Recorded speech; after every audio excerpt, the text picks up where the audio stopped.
Shadows stretch across the ochre plains of a sun-drenched continent where time has buried the impossible. Millions of years ago, Australia's isolation forged monsters that defied biology, from towering herbivores built like tanks to serpents that crushed prey with unyielding force. Rivers teemed with leviathans, forests concealed ambush predators, and skies bore eagles capable of hunting kangaroos. Each creature tells a story of evolution's audacious experiments, sculpted by climate, isolation, and survival. Step into a world where the rules of nature were rewritten, and witness the nightmares that walked, slithered, and soared across prehistoric Australia, titans of an isolated world. Across the eons, Australia drifted away from the supercontinent of Gondwana, carrying with it the seeds of strangeness. Around 45 million years ago, tectonic plates tore the land from Antarctica's frozen grip, setting it adrift across the southern seas like a colossal raft of life. In that vast isolation, ecosystems evolved without external correction. No great influx of northern predators, no competitive herbivores from Eurasia to balance the scales. What emerged was a world governed by its own logic, or perhaps by none at all. A continent where evolution's experiments ran unchecked, crafting creatures that defied every convention seen elsewhere on Earth. Far beneath the shimmering heat of the Eocene sky, lush rainforests stretched from the coastlines to the heart of the landmass. Palms, cycads, and Araucaria conifers wove dense canopies that trapped moisture, while rivers coursed through volcanic soils rich in nutrients spilled from ancient eruptions. Fossil pollen records from the Lake Bungunia deposits reveal a time when inland Australia was humid and fertile, a cradle for biological innovation. In these forests, marsupials diversified explosively, filling ecological roles that placental mammals had monopolized elsewhere. Where wolves hunted in the northern hemisphere, marsupial lions evolved here. Where tapirs browsed, giant wombats took their place. Even the skies harbored their own aberrations as enormous flightless birds began their reign over the plains. Through the prism of geological time, isolation functions like a magnifying glass. It intensifies selection pressures, distorts normal pathways, and often gives rise to evolutionary extremes. By the Oligocene epoch, roughly 30 million years ago, Australia had become an evolutionary laboratory sealed from the rest of the world. The fossil-rich limestone deposits of Riverslea in Queensland's Gulf country testify to this transformation. Within their layers lie exquisitely preserved bones of early possums, bandicoots, and carnivorous kangaroo species that never left the continent but adapted into forms wholly unique. Tooth morphology, skeletal proportions, and isotopic analyses from these fossils show adaptations to increasingly arid conditions, foreshadowing the desert biomes that would one day dominate. Within the shadowed depths of the forest, predators evolved not through competition but through opportunity. In the absence of large placental carnivores, marsupials and reptiles rose to fill every vacant niche. Fossil data from the Middle Miocene period reveal marsupial predators like Thylacoleo crassidentatus, an arboreal hunter equipped with slicing premolars capable of shearing muscle from bone. Even early monitor lizards diversified in isolation, giving rise to ancestral forms that would one day culminate in the monstrous Megalania prisca. Such diversification was not merely adaptation, it was creative deviation, a deviation amplified by environmental confinement and the absence of global predators that elsewhere constrained evolution's excesses. Inland seas once shimmered where deserts now lie. The Eromanga Sea, which covered much of central Australia during the early Cretaceous, left behind vast marine sediments rich in ammonite shells and plesiosaur bones. From this vanished oceanic realm, new predators emerged, most notably the marine reptile Kronosaurus queenslandicus, whose remains were later found embedded in the limestone cliffs near Richmond. Measuring over 10 meters in length, its skull alone spanned more than 2.5 meters, with conical teeth the size of a human hand. The marine ecosystems of Australia's past reveal a continuity of monstrous scale. Whether beneath the water or on land, gigantism thrived where isolation allowed unchecked expansion. As the Miocene gave way to the Pliocene, the climate began to falter. Continental drift pushed Australia further northward, altering ocean currents and disrupting rainfall patterns. Palynological studies from Lake Eyre Basin sediments demonstrate a progressive decline in forest pollen and a surge in xerophytic, drought-tolerant species, marking the onset of the Great Aridification. This desiccation shattered ecosystems, but also catalyzed adaptive explosions. Herbivores such as Diprotodon optatum evolved massive bodies capable of storing fat and water reserves, while carnivores, like Thylacoleo carnifex, refined their killing efficiency to survive in fragmented habitats. The fossil record here is not one of gradual refinement, but of rapid morphological innovation, a continental arms race in slow motion, driven by heat and scarcity. Along the ancient river systems of the Murray-Darling Basin, bones tell of ecological mosaics now long gone. Radiometric dating of these deposits places them within the late Pleistocene, less than 100,000 years old, when megafauna still roamed in immense numbers. There, footprints preserved in hardened clay show the paths of enormous creatures: kangaroos taller than men, wombats as heavy as modern rhinoceroses, and birds with skulls built for destruction. The very sediment layers reveal shifting rainfall and sediment chemistry proxies for climatic oscillations that swung between lush wetlands and withering droughts. In this world of extremes, survival demanded both power and paradox, and nature responded with unrestrained creativity. In these ecosystems, form often betrayed function.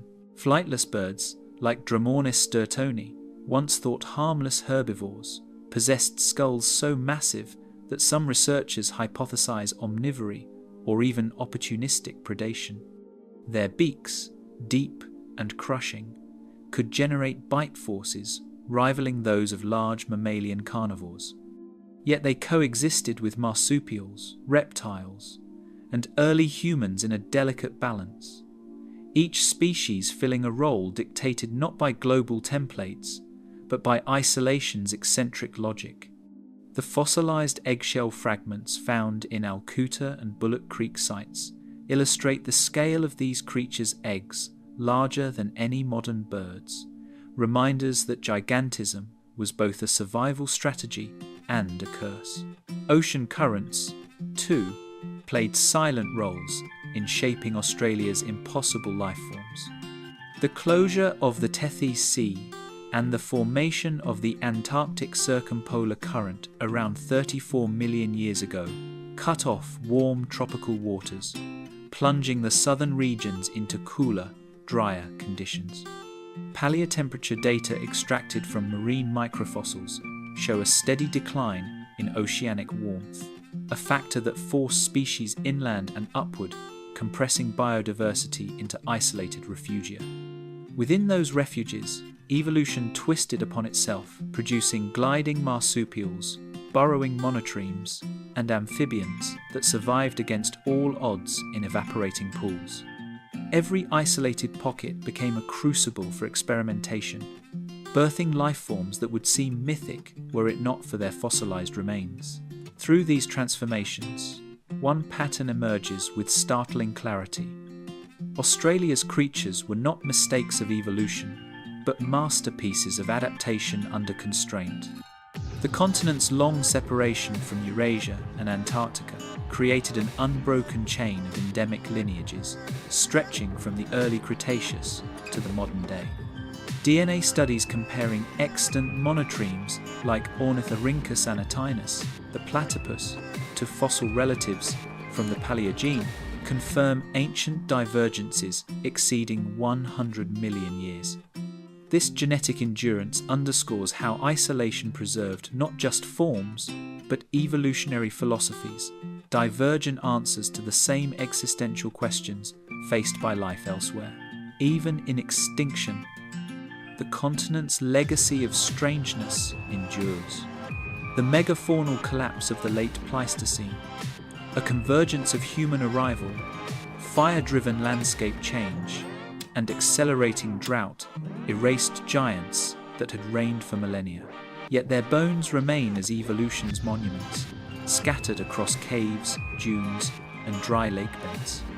Each fossil is a signature of creativity unrestrained, a reminder that separation can be as fertile as contact, and that life, when cut off from the familiar, invents new ways to exist.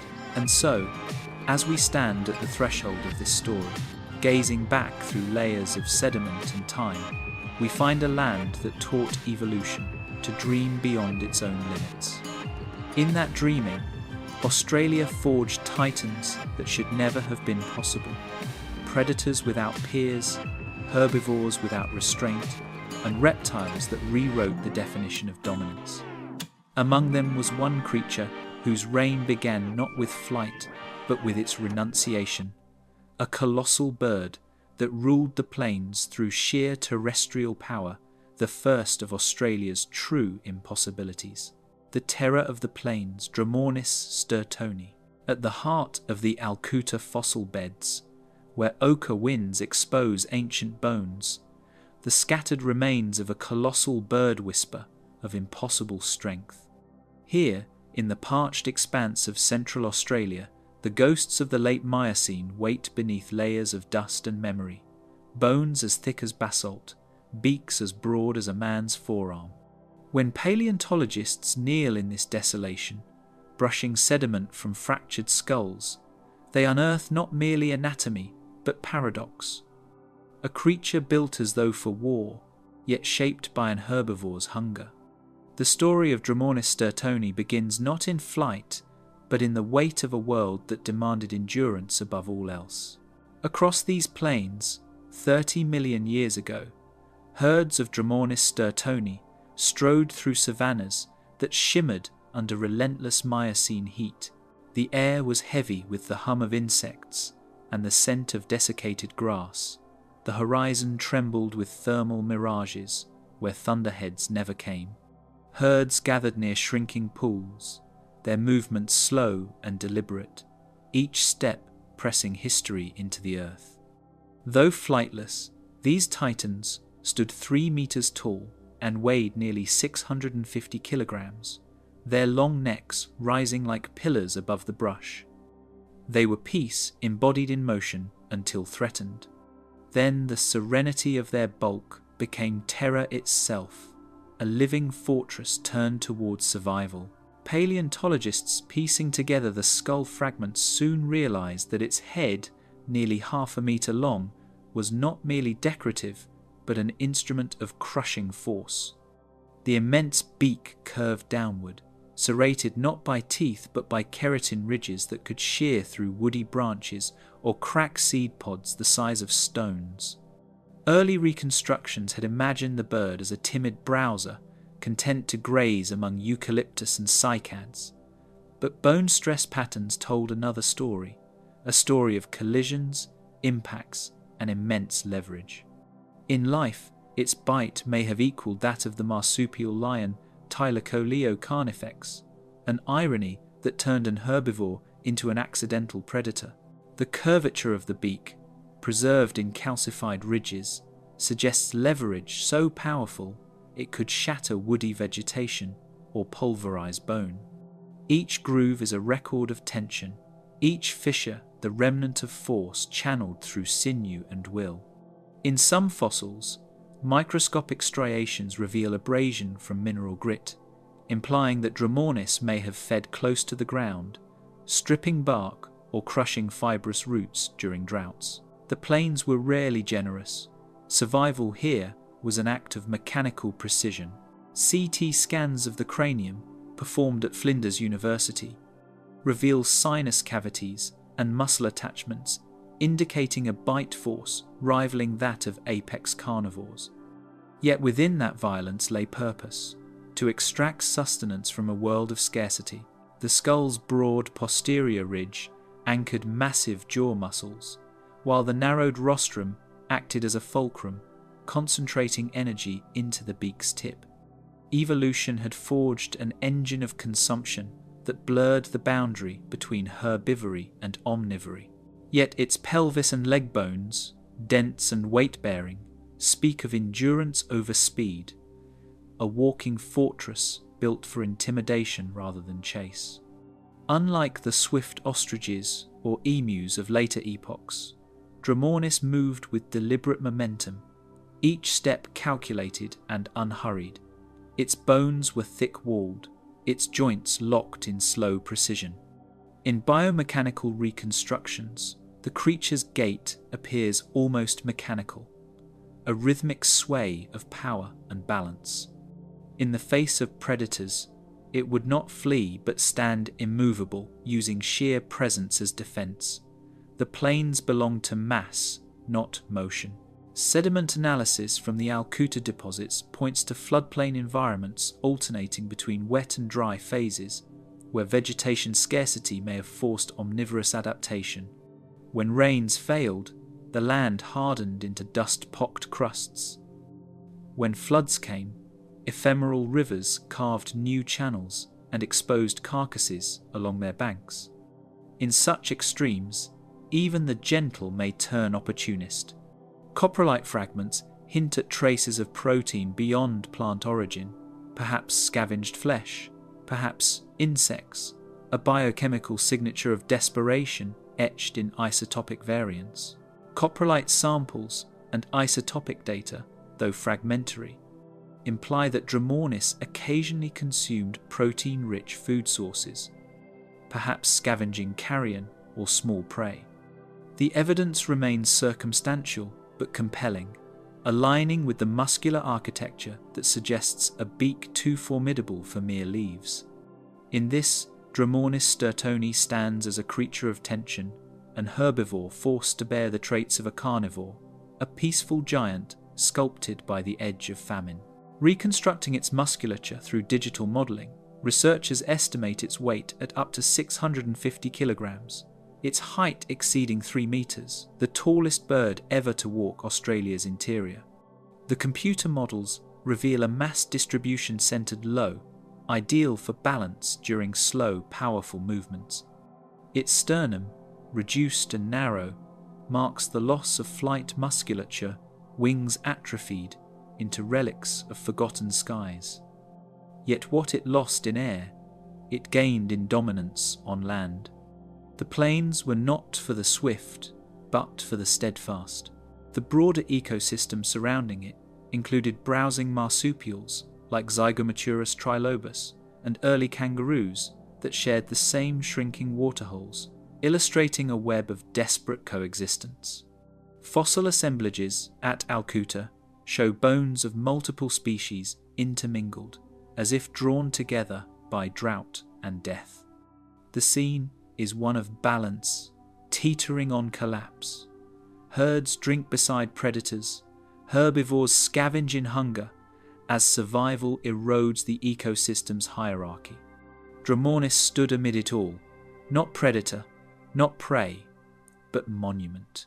Shrouded in enigma, even its extinction, around 100,000 years ago, carries the scent of mystery. Whether climate desiccation, competition, or the first human fires sealed its fate, as Australia dried further, its inland lakes became salt pans, its grasses brittle ghosts of a once abundant past. The beak that once crushed branches found nothing left to break. Some scientists suspect that the arrival of early Aboriginal hunters may have hastened the end, not through slaughter, but through subtle reshaping of the land fires that transformed woodland to desert. Evolution's masterpiece was undone not by force, but by shift. In the silence of its absence, one hears the echo of dominance, undone by its own scale, a reminder that evolution's grandest designs often collapse beneath their own magnificence. The beak that shattered wood, the bones that bore empires of weight, the will that endured drought, all now lie quiet beneath ochre dust. Yet the plains remember.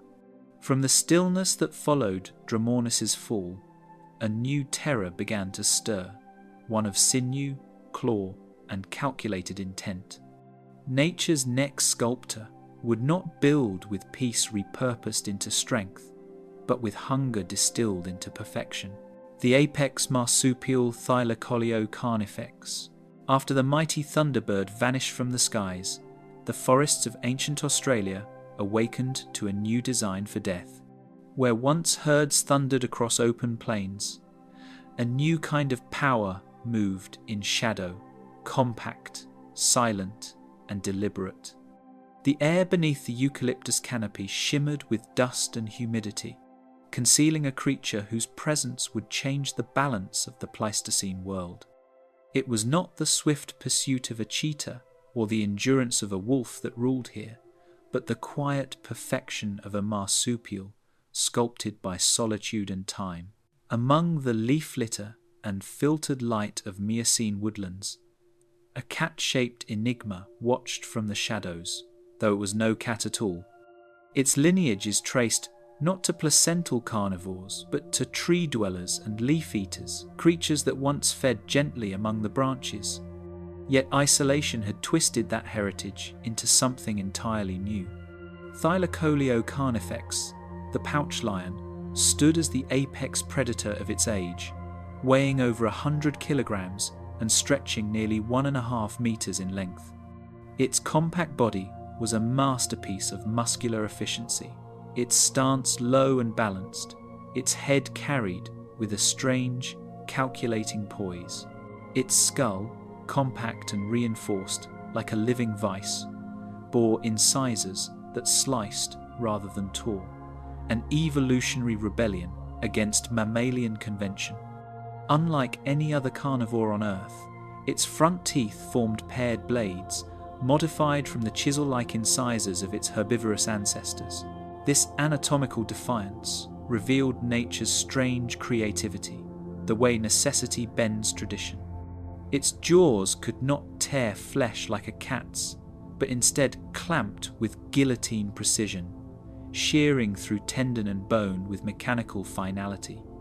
In this inverted architecture of evolution, even gentle ancestry could be sharpened into predation. Bite force simulations conducted at the University of New South Wales reveal that Thylacoleo carnifex could exert pressures exceeding 1,000 newtons per square centimetre, the most powerful bite of any known mammal of its size. Comparative modelling places its jaw strength at nearly 3 times that of a lion, its skull geometry channeling every muscle fibre into concentrated destructive force. CT imaging of the cranium reveals massive temporal fossae, the hollow spaces behind the eyes that anchor muscles thicker than a human wrist. This predator did not crush by bulk, but by precision. Its kills were surgical, instant, and absolute. Unlike placental predators, it wielded precision rather than pursuit, relying on ambush and leverage rather than endurance or chase. The fossilized wear on its claws and shoulder bones implies a lifestyle of calculated stillness, punctuated by explosive violence. Where cats sprint and wolves run, Thylacoleo climbed, waiting, balanced, calculating the instant when mass and muscle would meet inevitability. Such patience speaks of an ecological theatre where every calorie mattered and every mistake was terminal. The retractable claws, preserved in articulated fossils from Narakorti caves, functioned like climbing crampons, curved, retractile, and strong enough to anchor their bulk against vertical trunks. These talons, the only retractable ones known among marsupials, represented another deviation from the mammalian script. In the dim forests of southern Australia, this adaptation meant dominance from above. An arboreal ambush predator that could descend upon prey from height, locking its muscular forearms around the neck or flank of its victim. Each joint in its limb was engineered for torque, each tendon a coiled spring for explosive power. Paleopathological studies suggest that prey species such as Diprotodon and Procoptodon bore talon-shaped gouges along rib and scapular bones, silent testaments to the predator's ambush techniques. These injuries, preserved across multiple fossil sites, mark a consistent hunting method: the leap, the clamp, the shearing bite. In this choreography of survival, Thylacoleo operated with the efficiency of a machine. Its ecological role was surgical, maintaining the balance of Australia's megafaunal populations not through pursuit, but through precision eradication. Every limb, every joint, tells a story of deliberate constraint, a skeleton tuned for balance, not speed, for control, not chaos. The short, broad pelvis stabilized its movements. The massive scapulae distributed tension across a frame that favored strength over range. Its musculature reconstruction, derived from 3D modeling of limb insertions, shows a predator whose power radiated outward from a compact core. This was not a sprinter, nor a wanderer, but a single-purpose organism whose design bordered on the mathematical. In comparative anatomy, Thylacoleo defies lineage, a marsupial born from herbivores, armed with the tools of carnivory it was never meant to possess. Its ancestors, relatives of koalas and wombats, grazed on leaves and roots. Somewhere in the corridors of evolutionary isolation, that quiet diet turned to blood. The family Thylacoleonidae diverged roughly 25 million years ago, perhaps driven by shrinking forests and vanishing vegetation during cycles of Miocene aridification. In this crucible, a leaf-eater's teeth became cleavers. Its claws grew talons, and its lineage discovered a new ecological truth. To survive, one must become the anomaly. Fossil evidence from Naracoorte, Wellington, and Nullarbor sites provides glimpses into its vanished world, a patchwork of open woodland and savanna, cut by dry riverbeds and encroaching dunes. Pollen records extracted from surrounding sediments tell of fluctuating climates, where wet and arid cycles alternated in millennia-long rhythms. In these unstable environments, prey populations surged and collapsed, demanding adaptability not of speed, but of control. Thylacoleo's slow metabolism and precise hunting matched this rhythm perfectly, anchoring it as a stabilizing force in an unpredictable biosphere. Coprolite chemical analyses reveal traces of digested protein and bone, confirming its strictly carnivorous diet, a rarity among marsupials. In some samples, microfragmented enamel suggests scavenging behavior, though its jaw strength makes it more likely that these were remnants of crushed prey rather than opportunistic feeding. Yet in every fragment of evidence lies the same paradox: the vegetarian's descendant transformed into a perfect predator, as if evolution itself sought to rewrite its own rules under the sun-scorched isolation of the Australian continent. Lingering in the shadows of deep time, even its extinction echoes mystery, fading as the Pleistocene dried and its prey vanished into memory, leaving only claw marks etched into limestone and legend. Radiocarbon dating of the youngest remains suggests its disappearance around 46,000 years ago, a moment that coincides hauntingly with the arrival of the first human populations. Fire, habitat change, and dwindling prey sealed its fate, not with battle, but with silence. The forests that once rang with its stealth grew still, and the imprint of its claws on cave walls became its only surviving roar. And yet, as the darkness of the forests begins to thin, another shadow rises not in the trees, but in the water. Beneath the still surfaces of prehistoric billabongs, ripples betray the motion of an older lineage, one whose hunger predates the marsupial and the bird alike. In that reflection, power takes a new shape, and evolution once again begins its experiment, this time with scales, jaws, and the unblinking patience of the deep. The ancient crocodile, King Quincana fortirostrum. As the last shadows of the forest predator faded, the dry woodlands welcomed a new kind of terror, low to the ground but built for speed and stealth. Sunlight fractured across the parched earth, highlighting fallen branches and leaf litter where a long-snouted hunter crept with deliberate caution.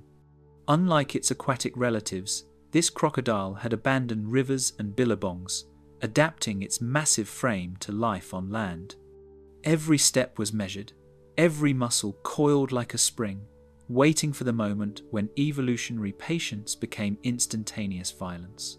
Between gnarled roots and brittle leaves, a long-snouted figure slid silently, its limbs carrying the weight of a hunter evolved for land. Limbs, once designed for swimming, had stiffened and elongated, supporting a semi-erect posture capable of bursts of speed across forest floors. Its tail, muscular and whip-like, acted as a dynamic counterbalance, stabilizing its acceleration and enabling sudden pivots to match the erratic flight of giant marsupials. Quincana was a predator that combined crocodilian stealth with lizard-like terrestrial mobility, a blend unseen anywhere else on Earth. The skull, elongated and narrow, bristled with serrated teeth tools for slicing rather than crushing, each blade angled to pierce hide and shear tendon with terrifying efficiency. CT scans of fossilized specimens reveal reinforced palates and jaw joints capable of withstanding the struggles of prey far larger than itself. Unlike modern crocodiles that ambush in water, Quincana struck from the shadows of dry woodlands and river margins, relying on leverage, surprise, and precise anatomical design rather than brute immersion. Its jaws, when closed, formed a shearing scissor, evolution's radical retooling of a lineage once restricted to aquatic hunting. Fossils from River Sleigh and Bullock Creek reveal robust limb bones, suggesting agility unmatched by its aquatic cousins. The femur and tibia bear muscle scars indicating powerful propulsion, while the forelimbs could support not only stalking but rapid lunges. Trackways preserved in sediment deposits hint at short, explosive sprints, a hunting technique that mirrors modern terrestrial predators far removed from crocodilian norms. Even at 6 meters in length, the creature moved with a predator's economy, energy saved, attack calculated, death delivered efficiently. Faint tracks preserved in the earth suggest it could ambush marsupials as large as Diprotodon or Procoptodon across parched clearings.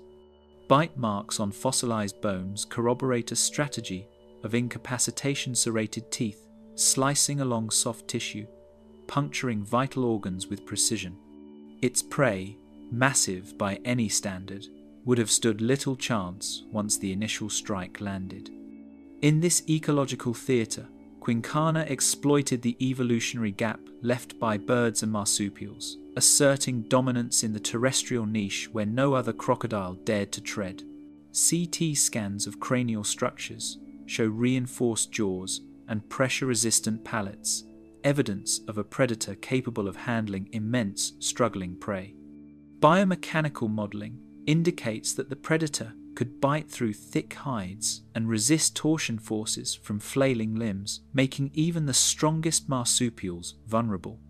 These adaptations, combined with limb agility, transform a traditionally aquatic hunter into a land-bound apex predator, a testament to evolutionary innovation under continental isolation. Sediment layers around its fossilized remains point to seasonal floods, dry spells, and a fluctuating prey landscape that demanded opportunistic hunting strategies. Palynological data indicate intermittent forests, grassland pockets, and sparse waterholes, forcing quincana to adjust hunting strategies throughout the year. Unlike the patient stalking of Thylacoleo, this predator relied on bursts of speed and well-timed ambushes, a predator shaped by environmental unpredictability as much as by prey morphology. The shapes of its limbs and joints demonstrate that quincana, apart from extant crocodilians, its terrestrial adaptations resembling a convergence with monitor lizards in limb mobility and strike mechanics. The Mekosuchini lineage demonstrates a radical departure from river-bound norms: stronger limbs, lighter torsos, and enhanced coordination allowed an otherwise heavy-bodied predator to function on land with terrifying efficiency. Fossil teeth show wear consistent with repeated use against struggling prey, illustrating a hunting lifestyle that demanded repeated precision rather than brute force. Despite its size, estimates up to 6 meters long, the creature's low center of gravity and long tail balanced acceleration with precise control. Biomechanical reconstructions show the predator could sprint in short bursts of 4 to 5 meters per second, fast enough to overtake even large marsupial herbivores in confined woodland corridors. The combination of ambush, power, and balance made it a predator without peers, a living paradox of the crocodilian lineage, designed to hunt on land rather than retreat to water. Marked by both environmental change and human arrival, extinction, roughly 50,000 years ago, coincided with climate aridification and the arrival of humans, leaving only traces of a predator that mastered land while its relatives returned to water. Fossil evidence dwindles, leaving only skeletal remnants and bite-marked prey as testimony to its reign. Yet in its disappearance lies an evolutionary echo, a reminder that mastery of one niche can be fleeting, especially when the environment itself shifts against the predator's design. When the heat of day fades into amber dusk, another shadow begins to stir, longer, sinuous, and scaled in dark reflection. Beneath the overhanging branches of Miocene swamps, where water and land blur, a serpent awakens, larger and more dangerous than any alive today. The stage is set for a predator that moves without limbs, yet carries the same ancient drive to dominate, reshaping the very meaning of terror in Australia's prehistoric world. The giant serpent Wanambi narracortensis. Under the thick veil of wetland foliage, the ground itself seemed to quiver with the subtle press of a predator too long hidden. Reeds and fallen branches swayed imperceptibly as a massive body coiled below them, motion invisible to the unwary. The air was thick with humidity and the scent of decaying vegetation, a perfect stage for an ambush that relied on stealth, patience, and the silent promise of constriction. Every undulation, every subtle flex of muscle was calibrated for precision. A predator honed not by speed but by force, applied inescapably and methodically. Segmented vertebrae, long buried in cave sediments, tell a story of power coiled in quiet patience, a body built for crushing rather than chasing. Fossils from Narracorte and Lake Calabona reveal robust zygapophyses and wide neural arches, allowing the snake to twist and compress prey with astonishing leverage. Unlike modern snakes that rely on flexible jaws to engulf large prey, Wanambi relied on its enormous muscular capacity along the body to immobilize and crush.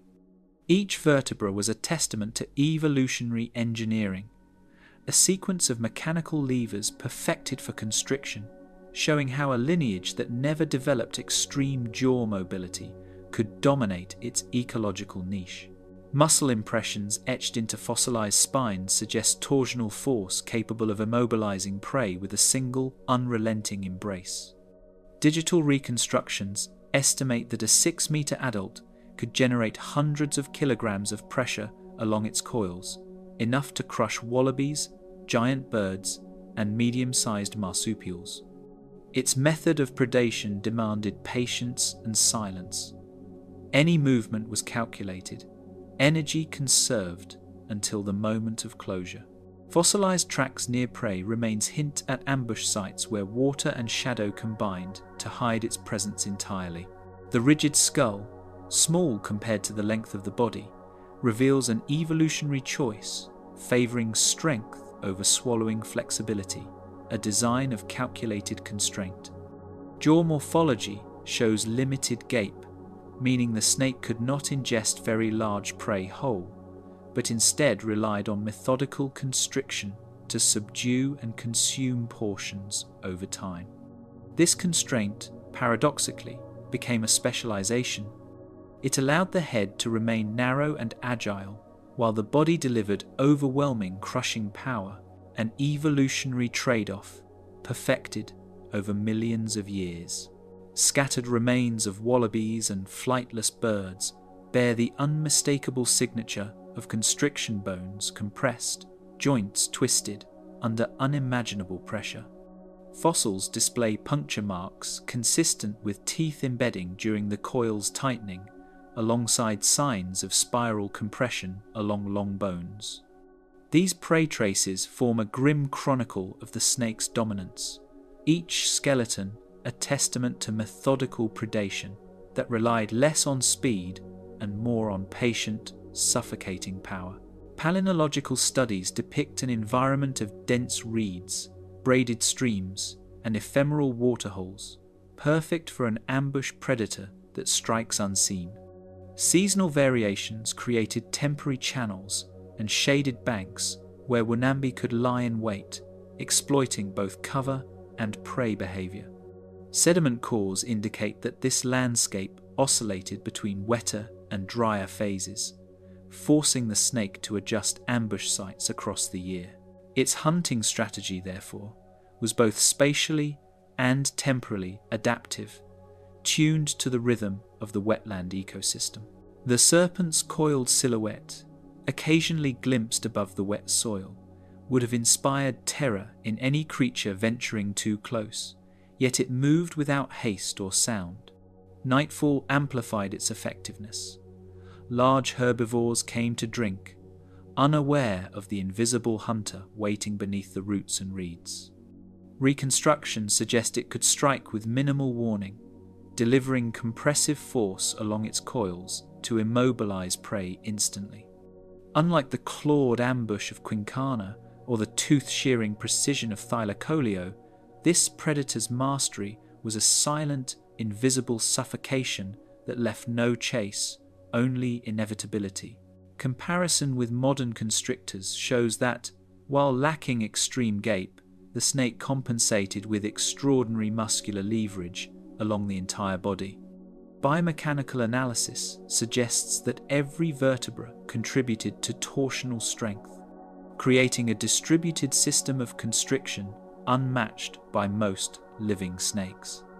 In combination with a short burst of forward motion during initial strikes, the snake could envelop prey almost twice its own girth, demonstrating a physical principle that allowed predation at scales disproportionate to its jaw design.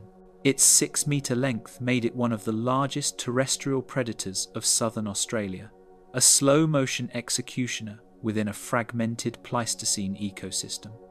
Fossil associations indicate it coexisted with smaller marsupials, flightless birds, and even juvenile megafauna, forming an apex role that demanded no limbs, only muscle, patience, and precision. In this landscape, stealth became the ultimate weapon, and time itself an ally, as the constrictor's power was felt in the quiet moments before a struggle ended in absolute stillness.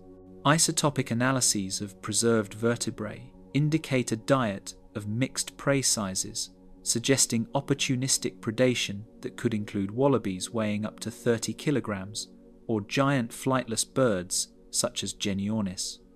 The snake's skeletal structure supports the theory that it could coil repeatedly with minimal fatigue, an adaptation likely necessary for subduing struggling prey for minutes rather than seconds. In effect, evolution traded speed for endurance, patience for instantaneous action, and a predator that dominated through persistence and mechanical advantage. Even as its species vanished, leaving only vertebrae and bite-marked prey, the lingering sense of latent power whispers of a lineage that ruled by patience and precision, setting the stage for a new terror beneath the waves. From constriction to consumption, from wetlands to oceans, the evolutionary stage was ready for a predator that would surpass even Wanambi in scale and lethality, an apex marine nightmare, vast and tooth-lined, awaiting its turn in Australia's prehistoric nightmares. The apex of the inland sea, Kronosaurus queenslandicus, light fractured through the turquoise depths of a shallow Cretaceous seaway, revealing the glint of scales and the silhouette of a predator that dwarfed everything around it. Sunlight danced across the sandy seafloor as small fish darted in chaotic schools, unaware of the shadow approaching from above. Currents carried the scent of prey, and the water vibrated subtly with the passage of a creature built for both power and precision. This was a world where stealth and size converged, where the very act of swimming became a lethal performance, and where Kronosaurus queenslandicus ruled without challenge. The skull of Kronosaurus, stretching over 4 meters, is a marvel of evolutionary engineering, with teeth like long, serrated spears aligned for maximum piercing force. Each tooth was a weapon capable of puncturing the armored hide of fish and slicing through the flesh of smaller marine reptiles. The jaw's design combined leverage with sheer cranial strength, allowing the pliosaur to seize and hold struggling prey without risk of dislocation. Its bite force was among the greatest ever recorded in marine reptiles, a mechanical symphony of crushing power that few contemporaries could withstand. The contours of its fossilized spine reveal a muscular, streamlined body capable of bursts of speed exceeding 10 meters per second, allowing it to ambush prey with terrifying efficiency. The backbone's articulation indicates both flexibility for sudden turns and rigidity for explosive thrusts, a balance that transformed a hulking mass into a precision instrument. Flipper morphology and shoulder girdle strength reveal propulsion power comparable to that of modern orcas, but combined with the reach and jaw mechanics of an apex predator that could dominate entire reef systems. Jaw mechanics reveal a bite powerful enough to crush armored fish and plesiosaurs alike, a combination of leverage, tooth geometry, and sheer cranial strength. The skull's reinforced rostrum allowed Kronosaurus to absorb the shock of struggling prey, and wear patterns on fossil teeth suggest repetitive predation on creatures with spiny defenses. Every cranial and dental feature was honed for one purpose: to secure dominance over the shallow marine food web, leaving no rival within its reach. From bones long buried beneath shifting sands, paleontologists studying Queensland's fossil deposits have identified stomach contents hinting at a diet that spanned fish, cephalopods, and smaller marine reptiles, illustrating ecological dominance. The ingestion of prey with varying body structures required not only jaw strength, but also coordinated muscular control, allowing Kronosaurus to manipulate struggling animals while minimizing energy expenditure. Each bite and swallow reflected evolutionary optimization, a predator finely tuned to the abundance of Cretaceous seas. Schools of armored fish and ammonites, navigated the labyrinthine reefs, their movements choreographed by both currents and the silent presence of predators. Fossil evidence suggests that Kronosaurus exerted not only direct predation, but also indirect ecological influence, shaping the behavior and distribution of smaller marine species. Bite marks and broken shells indicate selective hunting on specific prey sizes, which may have created microhabitat refuges for juvenile fish and invertebrates. Such predator-driven ecological structuring demonstrates that Kronosaurus functioned as an ecosystem engineer, controlling populations and indirectly guiding evolutionary pressures across the seaway. Flippers reconstructed from fossil evidence suggest precision maneuvering and agile turns, demonstrating that size did not preclude speed or grace in the water. These limbs were capable of subtle adjustments, allowing the pliosaur to navigate reefs, crevices, and open channels without detection. Combined with its lateral musculature and hydrodynamic body, Kronosaurus could execute both ambush strikes and sustained chases, making it versatile across habitats ranging from shallow reefs to open seaways. Gliding through the silent currents, the predator relied on senses finely tuned to detect the faintest vibrations and chemical traces of prey. Studies of cranial canals and inner ear morphology suggest that Kronosaurus could detect minute pressure changes and low-frequency vibrations, enabling ambushes even in murky or turbulent waters. Its large orbits and placement of optic nerves imply exceptional binocular vision, critical for judging distance during high-speed strikes. Combined, these sensory adaptations created a hunting machine capable of precision attacks, coordinating jaw closure, body thrust, and flipper maneuvering with split-second timing, underscoring how evolution optimized this marine leviathan for apex predation. Marine sediments and isotopic analysis indicate a warm, nutrient-rich seaway with reefs, channels, and open waters, perfect for a predator capable of exploiting multiple habitats. The Cretaceous inland sea of Queensland teemed with diversity, from ammonites spiralling through water columns to smaller pliosaurs and ichthyosaurs occupying parallel niches. Within this crowded and vibrant ecosystem, Kronosaurus stood supreme, a leviathan whose presence shaped the behavior and evolution of every coexisting species. Set against its contemporaries, comparison with contemporaneous pliosaurs shows Kronosaurus held a unique apex position, unmatched in size and versatility within the Queensland Inland Sea. While other marine reptiles specialized in speed, stealth, or small prey, this pliosaur combined all three attributes with staggering mass and reach.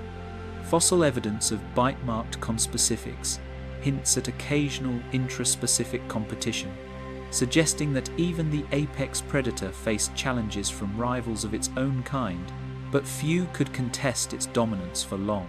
Impressions left by ancient titans suggest fossil trackways and bite-marked bones provide evidence of intraspecific competition, hinting at confrontations between leviathans for territory or mating dominance. These interactions, preserved in the geological record, offer rare insight into the social dynamics of a creature whose life was otherwise solitary and predatory. Clues from sediment layers imply that hunting grounds were actively defended, reinforcing the notion that Kronosaurus was not merely a predator, but an architect of its marine domain. Though oceans ebbed and flowed, even as sea levels fluctuated and ecosystems shifted, the shadow of Kronosaurus persisted in the fossil record, foreshadowing the terrestrial giants that would later wander Australia's drying plains. As the inland sea gradually receded, marine leviathans gave way to an emerging world of land-dwelling megafauna wombats the size of cars, marsupial lions, and other creatures that would inherit the stage once dominated by waterborne predators.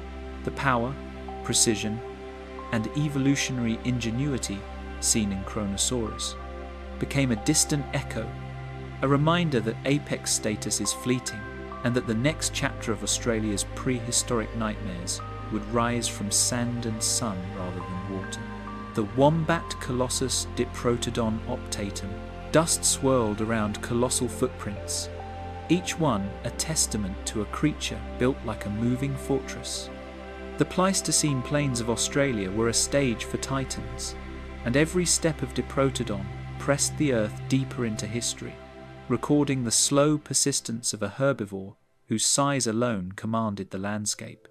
Bones the size of tree trunks reveal limbs engineered for stability rather than speed, capable of bearing more than 2 tons with ease. Columnar legs, reinforced joints, and massive feet distributed weight evenly, enabling movement across uneven terrain without collapse. Muscle reconstructions suggest a balance of strength and endurance, supporting migrations across parched plains in search of water and vegetation. A broad, flattened skull hides incisors capable of shearing tough foliage, complemented by grinding molars adapted for sustained chewing. Wear patterns on teeth indicate a diet of fibrous shrubs, eucalyptus leaves, and drought-resistant grasses, demonstrating an evolutionary solution to low-nutrient plant matter. The jaw and musculature reveal the remarkable efficiency of a herbivore that could process enormous quantities of food daily. Every movement of this massive creature was a careful calculation, muscles and joints distributing tons with minimal energy loss. Biomechanical modelling shows that despite its enormous size, Diprotodon could cover several kilometers a day at a steady pace, conserving energy while avoiding overheating in the harsh Pleistocene sun. Its gait was slow, measured, and optimized for endurance rather than speed, a living testament to the limits of terrestrial gigantism. Life began slowly for these giants, with gestation and juvenile growth measured in years rather than months. Fossil evidence and comparisons with modern wombats suggest that calves required extended maternal care within herds, delaying reproductive maturity but ensuring survival in a landscape where predators lurked. This slow developmental trajectory reinforced the evolutionary trade-offs of gigantism. Immense strength and resilience came at the cost of population turnover and vulnerability to rapid environmental change. The shifting dust of the plains sometimes revealed more than footprints. It hinted at the subtle organization of herds. Trackways suggest coordinated movement, likely for foraging efficiency and protection of the young. Herd sizes remain speculative, but may have included a dozen or more individuals, traveling in loosely structured groups across seasonal floodplains, highlighting the importance of social cohesion in sustaining populations of massive herbivores. Microscopic analysis of enamel layers uncovers seasonal dietary patterns, recording the feast and famine of a shifting landscape. Carbon isotopes indicate flexibility in consuming both C3 and C4 plants, depending on rainfall and availability, revealing the capacity for adaptive foraging. Fossilized plant material in coprolites provides additional confirmation of dietary breadth, demonstrating that Diprotodon directly influenced vegetation composition across the plains. Vegetation bore the imprint of these titans. Shrubs flattened and trees browsed into shape by relentless feeding. Seed dispersal and soil compaction from trampling created a mosaic of habitats, allowing smaller herbivores and insects to exploit niches created by the megafauna. In this way, Diprotodon acted as an ecosystem engineer, shaping both flora and faunal communities in subtle but enduring ways. Sediments along dried lake beds capture cycles of flooding and drought, highlighting the environmental pressures these giants endured. Seasonal water scarcity dictated movement patterns, forcing herds to migrate across challenging terrain. Palynological evidence and lake sediment cores reveal alternating wet and arid periods, illustrating how climate oscillations directly influenced the survival, distribution, and reproductive strategies of these immense marsupials. Comparisons to smaller vombatiform relatives emphasize how evolution exaggerated every structural feature to maintain balance and survival. Limbs, vertebrae, and musculature were magnified to support mass yet retain stability, while adaptations for thermoregulation, including large body volume and slow movement, prevented overheating. Every anatomical detail reflects the delicate interplay between gigantism and ecological limitation. Written into the ground by giant herbivores, trace evidence in coprolites and soil layers shows the ripple effects of megafauna feeding, from nutrient cycling to vegetation structure. Diprotodon's consumption patterns influenced plant regeneration, soil compaction, and even water retention in the landscape. Such indirect ecological influence underscores the profound role of megafauna in shaping Pleistocene environments, leaving a legacy that persisted long after their disappearance. Sunlight baked the plains, yet Diprotodon endured where smaller marsupials would falter. Its massive body generated heat slowly and radiated it with efficiency, aided by behavioral strategies such as resting in shade or wallowing in mud during the hottest hours. Its size alone acted as a thermal buffer, reducing susceptibility to rapid temperature swings, while dense limb muscles and a low surface area to volume ratio helped retain energy over long distances. Every joint, every tendon preserved in fossils, tells a story of movement, endurance, and subtle force. Limb proportions and vertebral articulations allowed turning, weight shifting, and careful navigation of uneven ground. Biomechanical reconstructions suggest a subtle elegance in motion, each step engineered to maximize stability and minimize fatigue, while leaving deep impressions that would guide paleontologists millions of years later. The shadow of Diprotodon fell across the same plains as Thylacoleo, giant kangaroos, and wombatiform relatives. Its presence influenced predator-prey dynamics, from discouraging attacks on juveniles to shaping competition for forage. Interaction with these other megafauna created a complex ecological web where even the largest herbivore had to negotiate coexistence, balancing resource needs with risk of predation. Long after their lives ended, even in death, the imprint of these giants shaped the soil, the seed dispersal, and the future of the plains. Fossil distributions reveal areas of high population density, indicating favorable habitats and migratory routes. Their extinction around 46,000 years ago left a quieter, more open landscape, but the structural imprint of their feeding, trampling, and ecological engineering persisted, echoing in the plains' flora and the behaviors of smaller surviving species. As climate cycles shifted and humans arrived, the vast shadows of Diprotodon faded from the plains. Fossil and radiocarbon evidence point to population declines beginning tens of thousands of years ago, combining environmental stresses with anthropogenic pressures. The loss of these giants disrupted ecological networks, leaving a lighter, quieter world behind, one that would soon see evolution experiment with other extremes of scale, this time in the skies. A hushed stillness now drapes the plains, yet the memory of these titans lingers, inscribed in bones, footprints, and the subtle reshaping of landscapes they once traversed. From the deliberate, weight-bearing endurance of Diprotodon, evolution would once again reach toward the improbable, translating scale into wingspan, terrestrial endurance into aerial mastery. The plains are still, but the blueprint for future marvels creatures that would combine grotesque size with flight is already written, awaiting the next chapter of prehistoric imagination.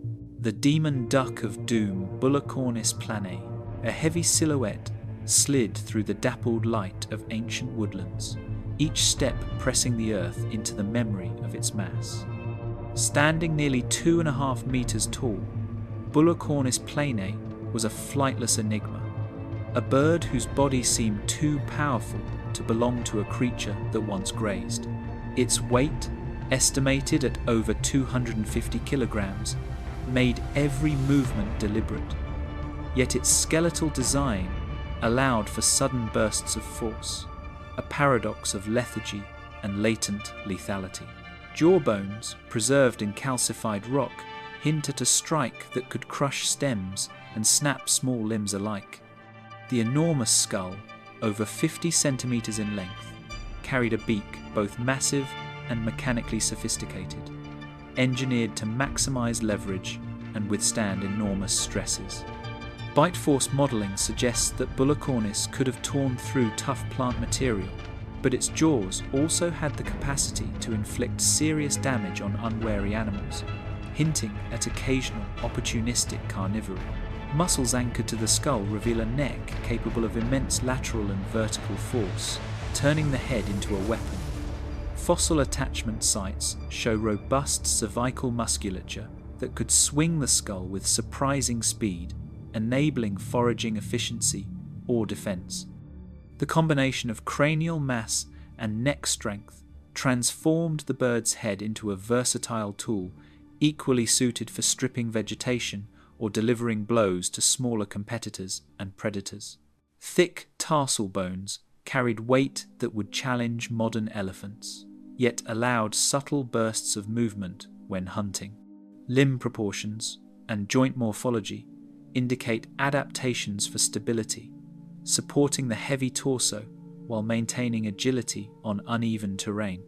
These legs were not built for sustained speed, but they could pivot, leap, and bear the force of sudden charges, a testament to evolutionary engineering under the constraints of mass and terrestrial locomotion.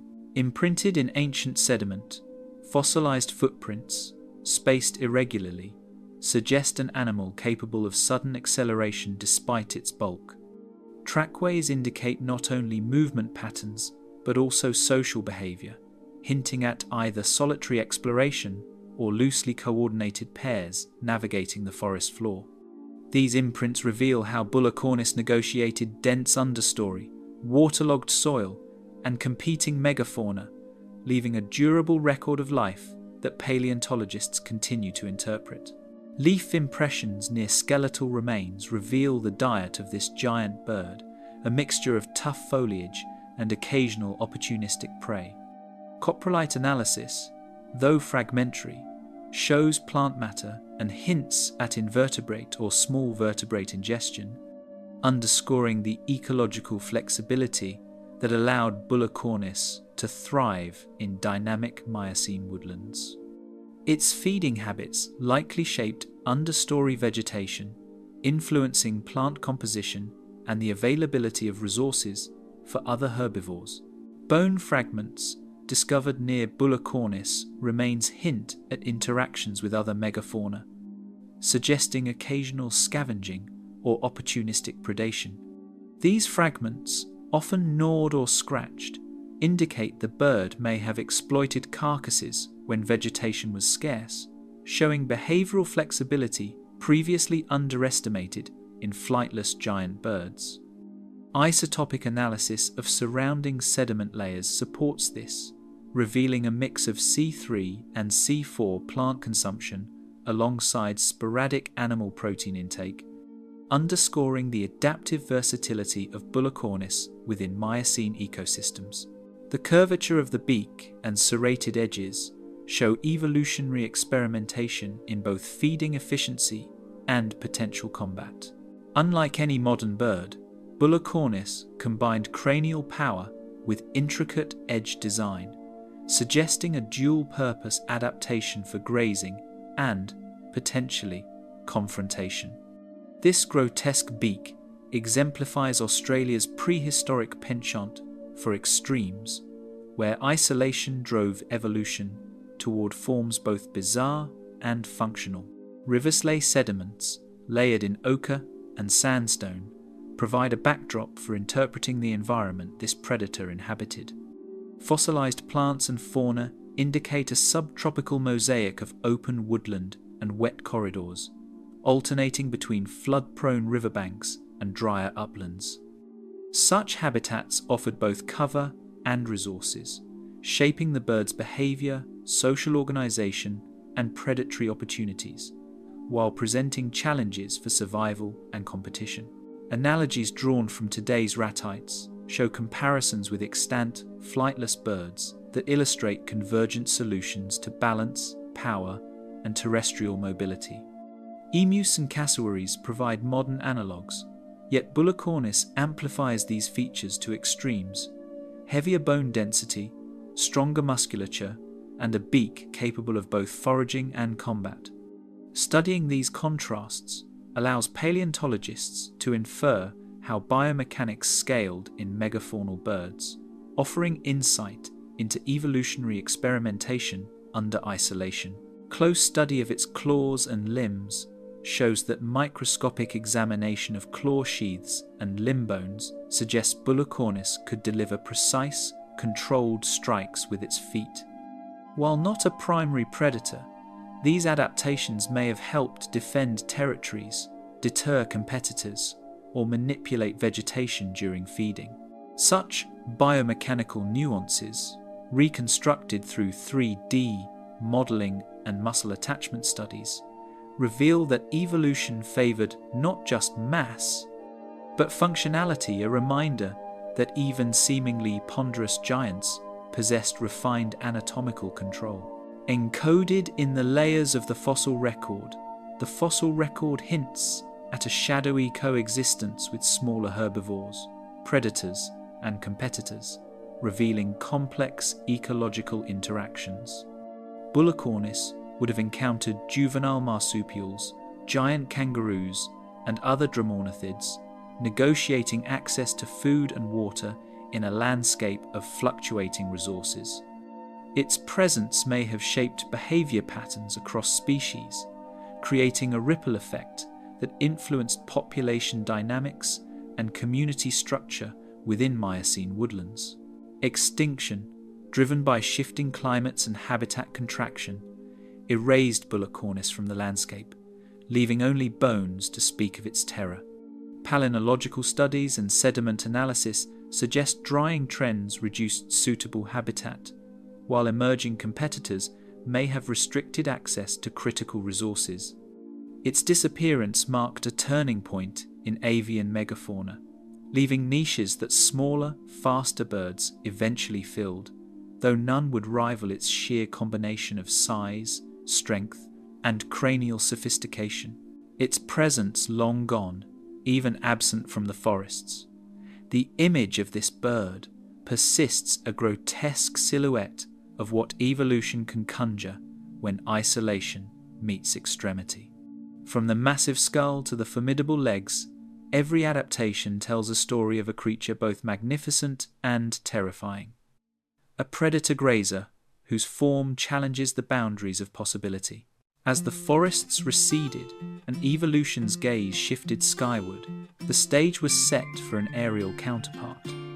Creatures that would wield size and power not on the ground, but in the boundless canopy, redefining what it meant to dominate the prehistoric world. The gliding predator, Thylacoleo crassidentatus, and early arboreal killers. A faint rustle in the treetops betrays the presence of a predator adapted to vanish into foliage before striking.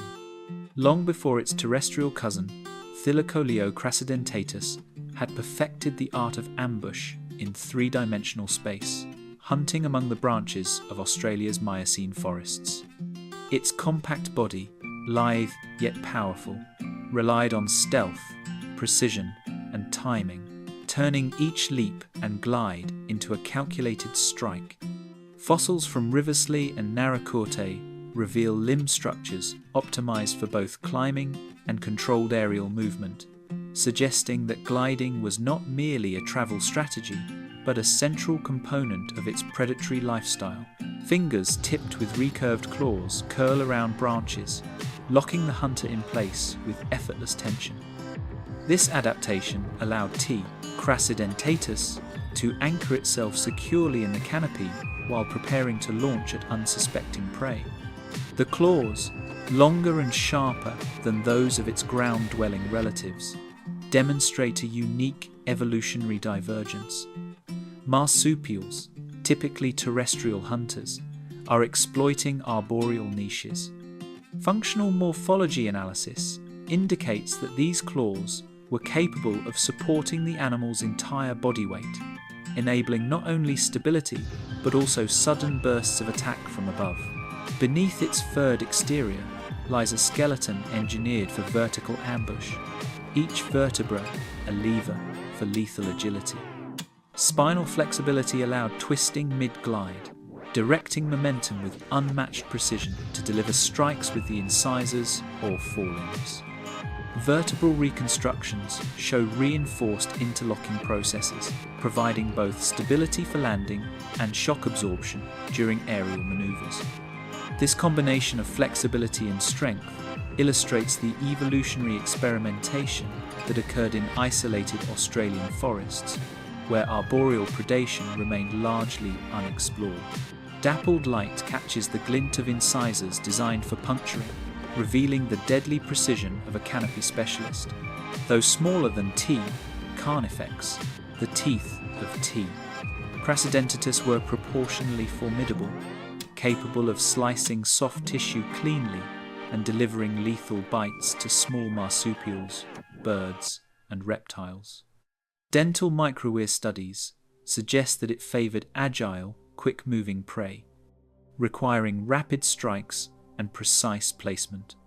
Its bite mechanics, reconstructed through 3D modelling, demonstrate that even in an earlier evolutionary stage, marsupials could rival placental carnivores in arboreal lethality. Ancient pollen trapped in sediments paints a picture of towering forests that hid both predator and prey alike. Miocene rainforest reconstructions reveal multi-layered canopies, lianas, and dense undergrowth that provided concealment for the gliding predator. Palynological data indicates seasonal rainfall patterns that influence tree density and the distribution of arboreal herbivores. The complex vertical landscape created a three-dimensional hunting ground demanding not only agility but also spatial intelligence from predators like T.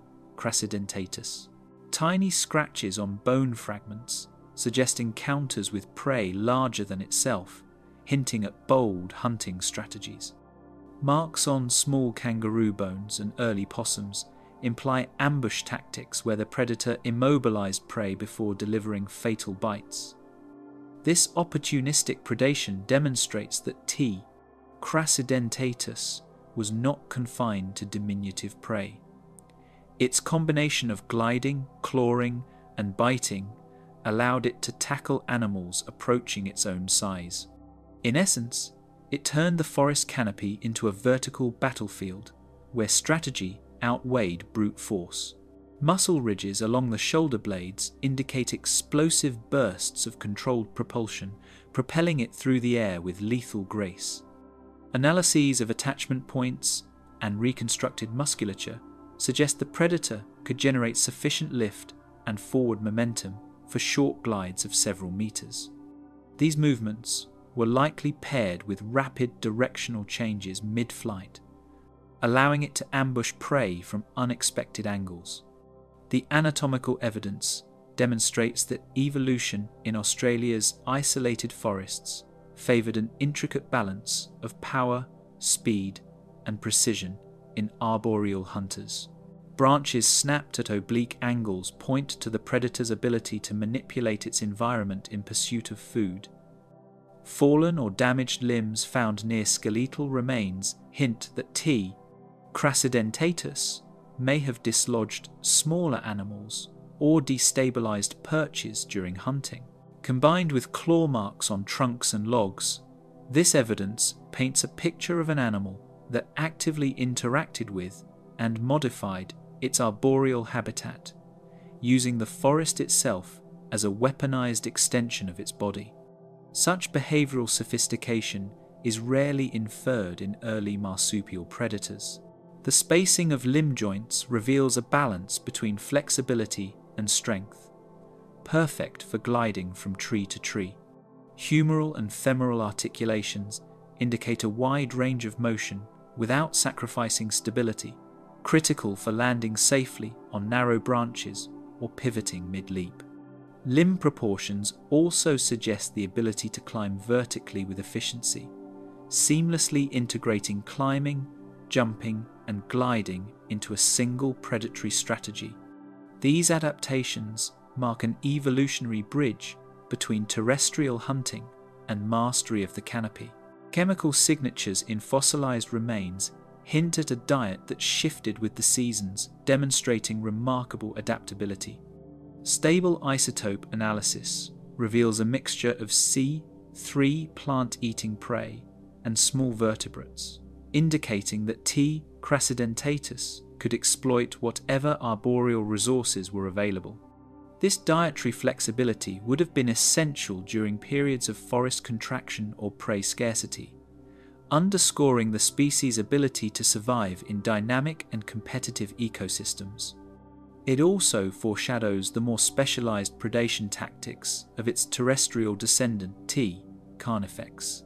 The landscape itself bears witness as evidence of claw marks on rock faces and fallen logs, suggesting territorial behavior and the marking of vertical hunting grounds. These markings, rarely preserved in the fossil record, indicate that arboreal predators defended specific hunting zones and may have competed directly with other gliding marsupials. Such behavioral evidence enriches our understanding of ecological pressures shaping arboreal predation, illustrating that dominance in the treetops required not just skill, but also negotiation of territory and hierarchy. While the ancient woods gave way to open terrain, even as forests receded and habitats fragmented, this gliding hunter remained a master of three-dimensional space, leaving only traces for paleontologists to reconstruct its silent reign. In these remnants, claw marks, tooth wear, and skeletal articulation lies a narrative of evolutionary innovation, a predator that defied the limitations of gravity, used the vertical plane as both hunting ground and home, and demonstrated that carnivorous marsupials could thrive where few others dared. The vertical mastery of Thylacoleo crassidentatus sets the stage for evolution's next extreme aquatic giants lurking in prehistoric lakes, whose dominion would unfold in the depths where gravity's pull is no longer a constraint. The lake monster Beelzebufo australis and the Miocene giants. The shadows of overhanging reeds stretch across a still pool, hiding a predator whose silence is as lethal as its jaw strength. In the murky waters of Australia's Miocene wetlands, evolution sculpted an amphibian unlike any modern frog, Beelzebufo australis. Its presence, revealed through fossilized remains and skeletal reconstructions, suggests a creature both grotesque and precise, designed not for leaps through the air, but for patience, ambush, and overwhelming force. From the high canopy hunters of the previous chapter, the focus now descends into stagnant pools and ephemeral ponds, where concealment is survival and every movement carries consequence. Its skull, enormous and broad, carries a legacy of evolutionary experiments in sheer constriction and ambush lethality. Measuring up to 25 centimeters across, the head housed jaw muscles capable of exerting pressures comparable to a modern dog several times its size. This is no exaggeration. Cranial attachment sites indicate a bite capable of immobilizing small mammals, lizards, and juvenile marsupials in a single snap. In life, such power allowed Beelzebufo to dominate niches that would be inconceivable for ordinary frogs, turning its modest stature in length into a terrifying weapon of precision. Stocky limbs, ending in wide, webbed feet, brace against mud and detritus, enabling sudden lunges across saturated ground. Unlike the leaping hunters of the trees, this amphibian relied on a combination of brute strength and a stealthy approach. Muscle reconstructions suggest that despite its bulk, Beelzebufo could lunge with explosive speed over a short distance, seizing prey before it could react. In these slow-motion confrontations, patience was as lethal as speed. The predator waited for missteps in shallow ponds, where unsuspecting marsupials or reptiles ventured to drink. Bone impressions along the jawline reveal attachment points for muscles capable of generating extraordinary biting power. Paleontologists have modelled these forces digitally, confirming that the frog could crush small bones, holding struggling prey until it could be swallowed whole. The sheer mechanics of its bite suggest that evolutionary pressures favoured jaw strength over flexibility, a reversal from later snake or mammalian predators. Its design demonstrates a fascinating principle. Size and leverage can compensate for technological or anatomical simplicity. The wetland sediments record a patchwork of temporary ponds and shallow lagoons, where prey concentrated in predictable corridors. Palynological data from these deposits indicate cyclical wet and dry periods, forcing animals into constricted spaces and creating natural hunting grounds. In such environments, ambush predators like Beelzebufo could thrive despite being relatively slow movers. The repeated patterns of deposition also allow modern scientists to reconstruct behavioral ecology, showing how predators exploited environmental rhythms to their advantage. Fossil evidence hints at continental parallels, linking Australia's giant amphibians to their Gondwanan cousins. Madagascar's Beelzebufo is the most famous, but Australian relatives display convergent traits in skull size, limb robustness, and jaw mechanics. This pan-Gondwanan pattern of gigantism suggests that similar ecological pressures, prey density, predator absence, and habitat structure produced comparable solutions across continents. Such parallels reinforce the notion that evolution often repeats itself when challenged with analogous problems. Vertebrae show rigidity and flexibility, balanced to allow both explosive lunges and careful stalking through dense vegetation. Unlike the rigid spinal columns of aquatic crocodilians, Beelzebufo maintained enough suppleness to adjust posture mid-lunge or pivot quickly in shallow water. This combination of strength and flexibility gave it access to prey that would be difficult for other predators of comparable size, allowing it to exploit the most productive parts of the wetlands. Teeth, short but immensely strong, are optimized for gripping struggling vertebrates, preventing escape once seized. Unlike the piercing or slicing teeth of theropods or crocodilians, Beelzebufo's dentition relied on compression and retention. Once an unsuspecting wallaby or juvenile bird was caught, the predator's grip was nearly impossible to break. This strategy emphasizes ambush predation over pursuit. The frog's power was in surprise and retention rather than speed.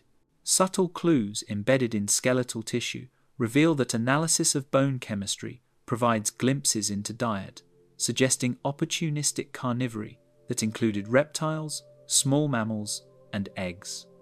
Isotopic studies indicate that these amphibians were capable of exploiting whatever prey was abundant, a necessity in wetlands where resource availability fluctuated seasonally. Such adaptability may have contributed to their gigantism, allowing them to sustain larger body sizes than typical amphibians, even in variable environments. Tiny microfractures across the mandibles point to repeated stress from subduing prey larger than itself. Paleobiologists interpret these marks as evidence of habitual engagement with strong, struggling animals, proof that Beelzebufo was not a passive predator, but an active participant in its ecosystem.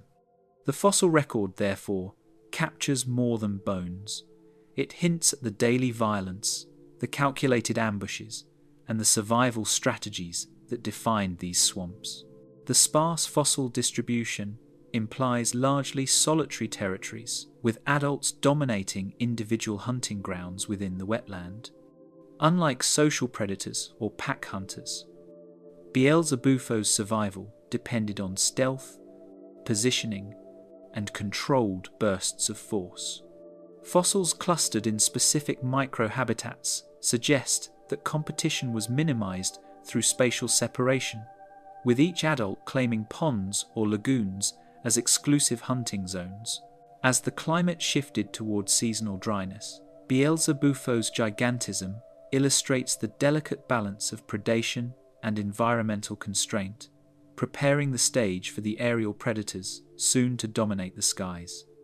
The frog's reign in the Miocene wetlands underscores a broader principle. Evolution can push seemingly small or simple organisms to terrifying extremes when ecological opportunity permits. In The Silence Left Behind, the stage is set for creatures that would reclaim the skies, soaring with the precision and terror that only continental isolation can produce. The giant eagle Dinatoetus gaffe, above the open forests of Pleistocene Australia, shadows stretched across the canopy, cast by the largest eagle to ever take wing. Its silhouette, broader than any modern raptor, hinted at lethal mastery of the vertical dimension. As sunlight pierced the treetops, the wings of Dinatoetus gaffe unfurled like dark sails, a predator sculpted by evolution to dominate the skies and dictate the rhythm of life below. The bird's immense size was no accident. It represented millions of years of selective pressure, balancing mass, power, and maneuverability to seize prey far heavier than itself. Its tarsimeter tarsus and talons, reconstructed from fossil fragments, reveal a gripping strength surpassing that of any living raptor. These formidable claws could pierce bone and crush vertebrae.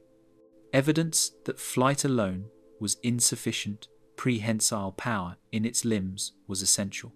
Biomechanical modelling suggests that a strike from these talons could immobilize a wallaby instantly, demonstrating the precise synergy between skeletal structure and predatory intent. Researchers have noted that this combination of aerial agility and crushing grip was unparalleled among birds, giving Dinatoetus an apex role that few terrestrial predators could contest. Wingspans estimated at over 3 meters suggest not only size, but also maneuverability for swooping down on agile prey below. Airfoil reconstructions indicate that Dinatoetus could achieve explosive acceleration during dives, reaching velocities that modern eagles can only dream of. Its flight style was not merely gliding, but a calculated, kinetic approach to ambush hunting, weaving through tree canopies and open woodland with astonishing precision. This balance of power and finesse allowed it to exploit niches inaccessible to ground-bound predators, expanding the predatory envelope of the Pleistocene ecosystem. Beak morphology indicates both tearing and crushing capabilities, adapted for vertebrate prey far larger than a modern hawk could handle. The hooked, robust beak could rip flesh and shatter bones, allowing Dinatoetus to access marrow and soft tissue with efficiency rivaling that of mammalian carnivores. Fossil wear patterns on the rostrum suggest repeated use on hard-bodied prey, including juvenile marsupials and the remains of flightless birds. This dual-function ripping and crushing demonstrates an evolutionary design focused entirely on lethal versatility. Muscle attachment sites along the humerus reveal extraordinary power for explosive flight and ambush strikes from above. The large pectoral crests and robust sternal keel suggest that every wing beat generated sufficient thrust to lift its considerable mass with minimal effort. Modeling indicates that the combination of wingspan, muscle placement, and feather orientation allowed rapid altitude changes during hunting, critical for seizing prey in unpredictable terrain. Such adaptations reflect a predator finely tuned for both stealth and sudden, decisive aggression. Nest placement, inferred from fossilized limb and claw structures, likely favored cliffs or tall trees, providing both vantage and safety. Elevated nesting sites offered surveillance over potential prey and protection from competing raptors. Paleoecological reconstructions suggest that Dinatoetus maintained territories that spanned several square kilometers, controlling hunting grounds that included a mosaic of woodland, open plains, and riparian corridors. Nesting behavior was likely seasonal, aligned with peaks in prey abundance to maximize reproductive success. Analogies drawn from present-day eagles highlight comparative analysis with the modern harpy eagle, and Haast's eagle shows convergent evolution toward maximal predatory efficiency in arboreal and open habitats. Despite geographic isolation, Dinatoetus evolved strikingly similar adaptations: oversized talons, powerful wings, and cranial structures optimized for vertebrate predation. These parallels illustrate that apex predation in birds can follow predictable evolutionary solutions, even on separate continents. The patterns underscore how ecological pressures, rather than ancestry alone, sculpt apex predators across evolutionary time. The prey spectrum included juvenile marsupials, small diprotodon, and large flightless birds, demonstrating an ecological reach unparalleled in modern raptors. Bone assemblages and fossilized bite marks corroborate that Dinatoetus could dominate multiple trophic levels, preying opportunistically yet selectively. Its predation patterns shaped herd behavior in kangaroos and nesting choices in large birds, indirectly molding the dynamics of entire Pleistocene ecosystems. This interplay between predator and prey exemplifies how a single species can influence ecological structure on a continental scale. Isotopic and trace evidence within fossil bones hint at seasonal hunting patterns, coinciding with prey migrations across open plains. Carbon and nitrogen isotope ratios suggest that Dinatoetus adjusted its diet depending on availability, targeting wallabies during the wet season and birds or reptiles during dry periods. Such dietary flexibility would have reinforced its apex status, allowing survival in varied habitats and fluctuating climates. Fossil co-occurrence patterns suggest that this eagle coexisted with other raptors, but consistently dominated the largest prey niches. Feather impressions, rare but occasionally preserved, provide insights into lift, stability, and aerial stealth in dense forested areas. The feather microstructure indicates adaptations for low-noise flight, facilitating ambush in shaded woodlands. Combined with wing morphology, this suggests a hunting strategy dependent on surprise and precision rather than endurance pursuit. Such stealth capabilities complement the raw physical power of the species, reflecting a predator that relied equally on cunning and strength to command its domain. Despite its size, skeletal adaptation suggests surprisingly agile maneuvering, capable of sudden dives and rapid talon strikes. The curvature of the ulna and radius allowed complex wing articulation, while a lightweight but dense bone structure reduced energy expenditure in flight. These features enabled Dinatoetus to navigate uneven terrain and execute tight aerial turns, ensuring it could strike vulnerable prey in both forest and open habitats. The convergence of power, agility, and precision positioned this eagle as a predator without rival in its environment. As the Pleistocene unfolded, the presence of giant eagles reshaped the behavior of terrestrial prey, a prelude to the ancient reptiles that would once again dominate the land. Kangaroos and small megafauna developed evasive strategies in response to aerial hunting pressures, illustrating the cascading effects of a single apex predator on ecosystem dynamics. In this way, the legacy of Dinatoetus gaffae is not merely in its bones or wings, but in the indelible imprint it left on the evolutionary pathways of creatures that shared its skies and lands.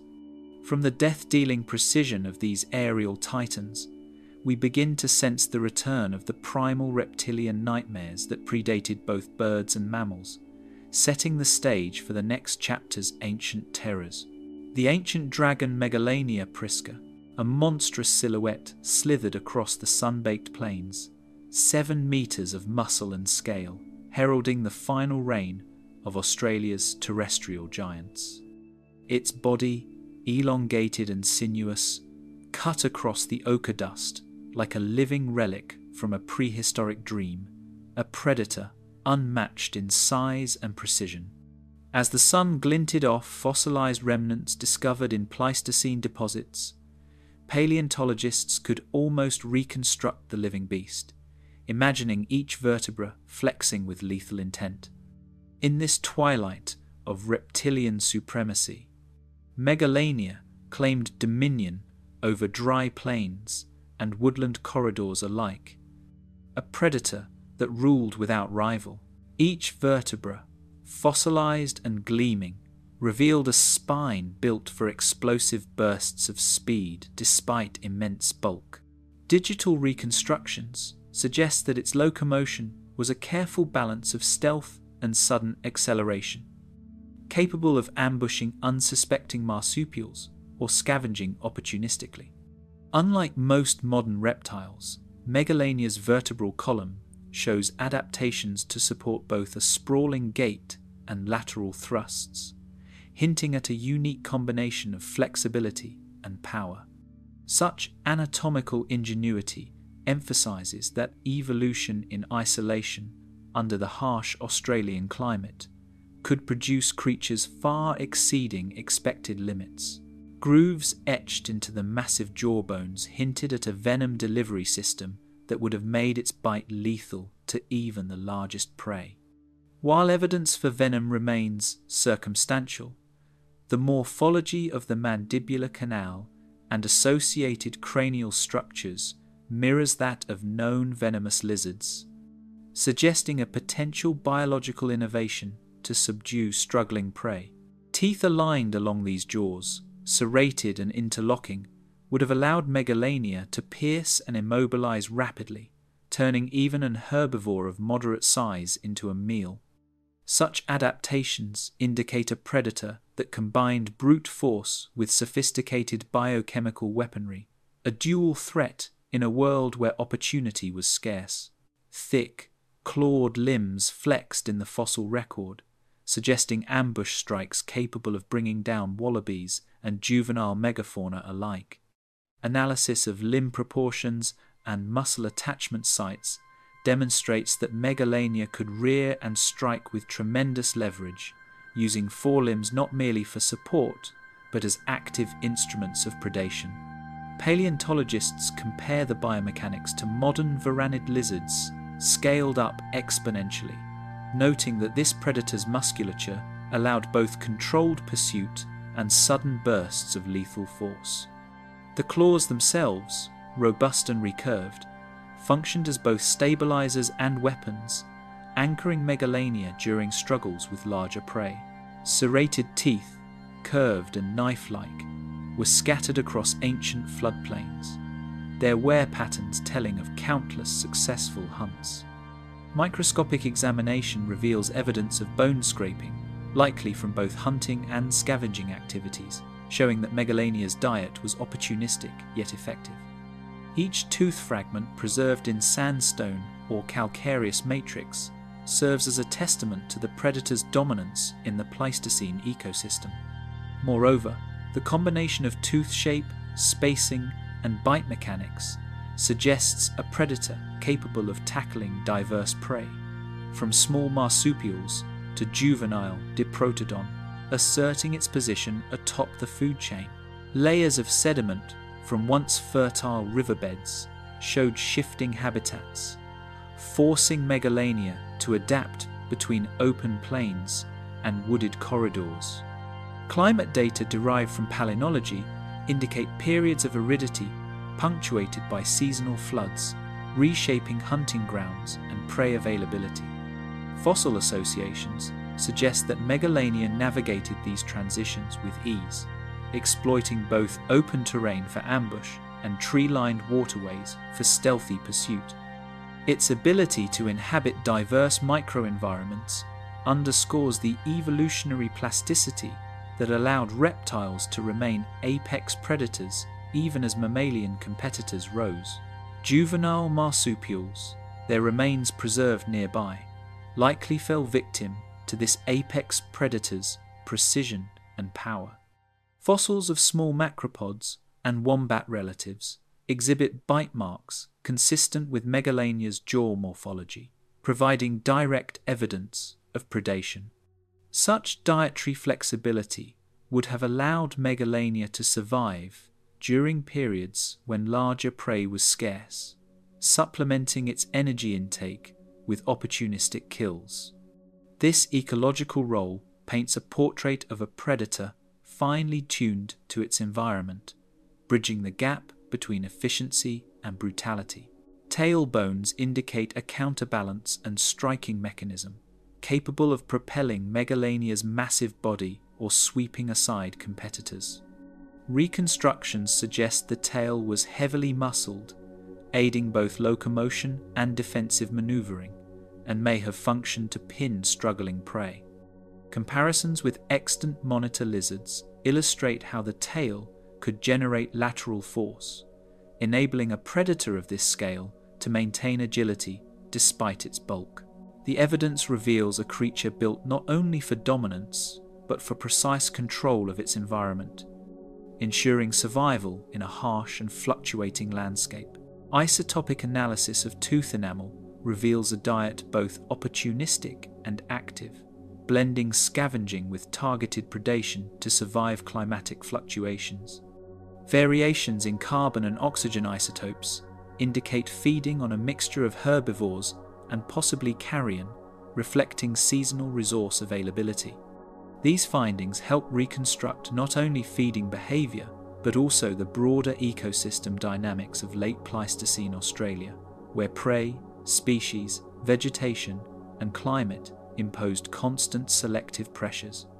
Megalania's adaptive strategies exemplify evolution's capacity to exploit both opportunity and necessity.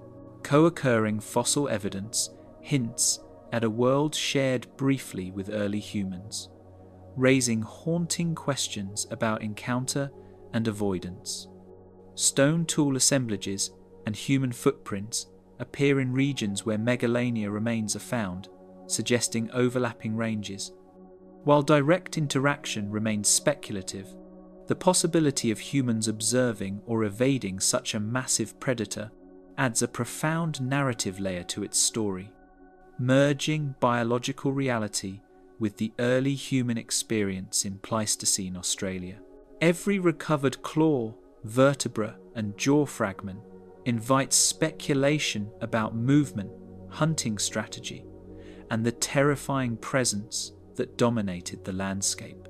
By digitally modelling these elements, paleobiologists can simulate attack sequences, gait, and even prey capture scenarios, revealing a predator that combined scale, speed, and subtlety. The synthesis of fossil evidence, biomechanics, and ecological modelling brings Megalania vividly to life, confirming it as the last echo of reptilian supremacy on the Australian continent. In the silence that followed its disappearance, Megalania reminds us that even the most formidable designs of evolution eventually yield to climate competition, and the inexorable march of time.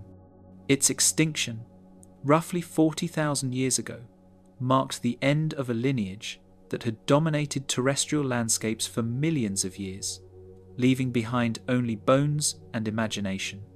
As the dust settled over ancient plains, the stage was set for the rise of Pleistocene megafauna, mammals that would inherit a continent long sculpted by the impossible creatures of Australia's prehistoric nightmares. The shadow of megalania lingered, an echo of scaled dominance fading as evolution prepared its next wave of extraordinary aberrations. Time loosens its grip, and the shadows of Australia's unimaginable past settle into memory, leaving only echoes of claws, teeth, and talons that once ruled earth, air, and water. These creatures remind us that isolation can magnify evolution into forms both awe-inspiring and terrifying, where survival reshaped the very blueprint of life. Even in their absence, the land whispers of impossible giants and relentless predators, a testament to nature's audacity. If the mysteries of prehistoric Australia have stirred your curiosity, share your thoughts and journey with us further by subscribing to more explorations into Earth's forgotten nightmares.